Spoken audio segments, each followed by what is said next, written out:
While wrestlers act like they want to destroy each other, their real goal is to put on a good show and make sure both themselves and their opponent don't get hurt. Wrestlers look out for each other, and we've seen career-ending injuries avoided thanks to quick thinking.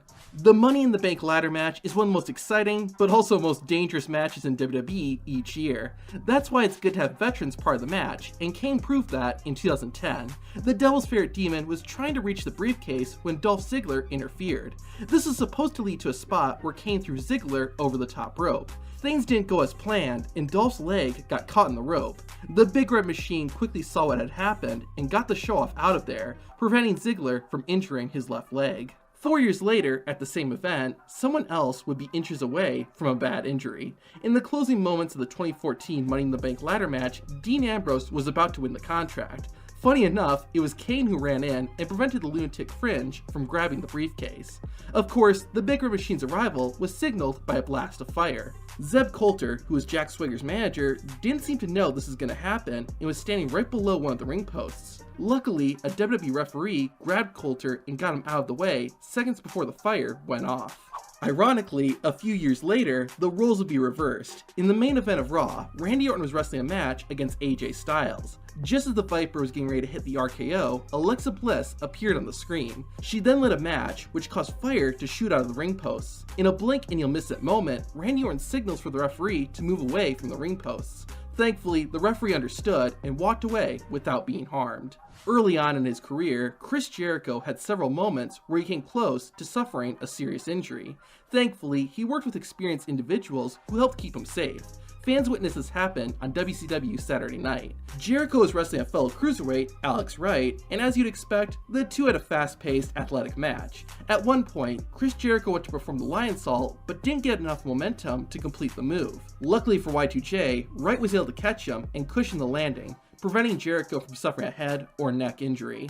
On an episode of Raw in 2021, the United States Champion, Damian Priest, was set to defend his title against Apollo Crews. Everything was going smoothly, and the two were putting on a pretty good show.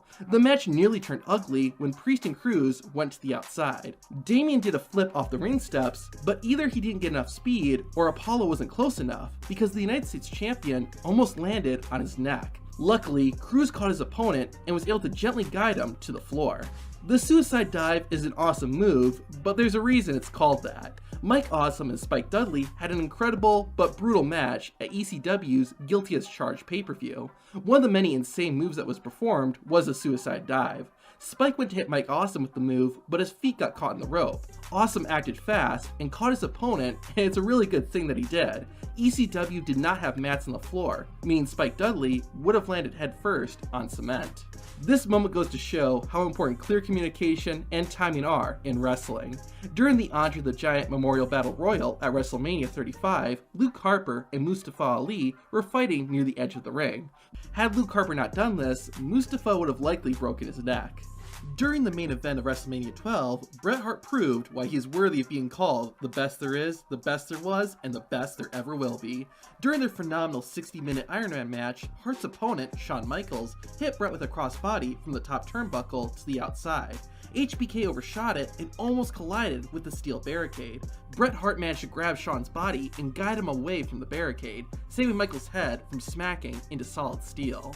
WWE legend Bam Bam Bigelow had a troubled past. As a teenager, Bigelow was arrested and spent time in a correctional facility. While Bigelow wasn't perfect, he was far from a bad person. An example of this can be seen when Bam Bam, Kevin Sullivan, and Cactus Jack, aka Mick Foley, teamed up to take on 3 enhancement talents. This match took place during a time when wrestlers who weren't under contract were often not treated the best. The wrestlers who were under contract could be pretty rough with them in the ring. The enhancement talent would often just take it since they were hoping to get signed. This makes it even more heartwarming seeing what Bigelow did. The finish of the 3-on-3 tag team match saw one of the enhancement talents get flipped into the air, but something went wrong and the man almost landed on his head.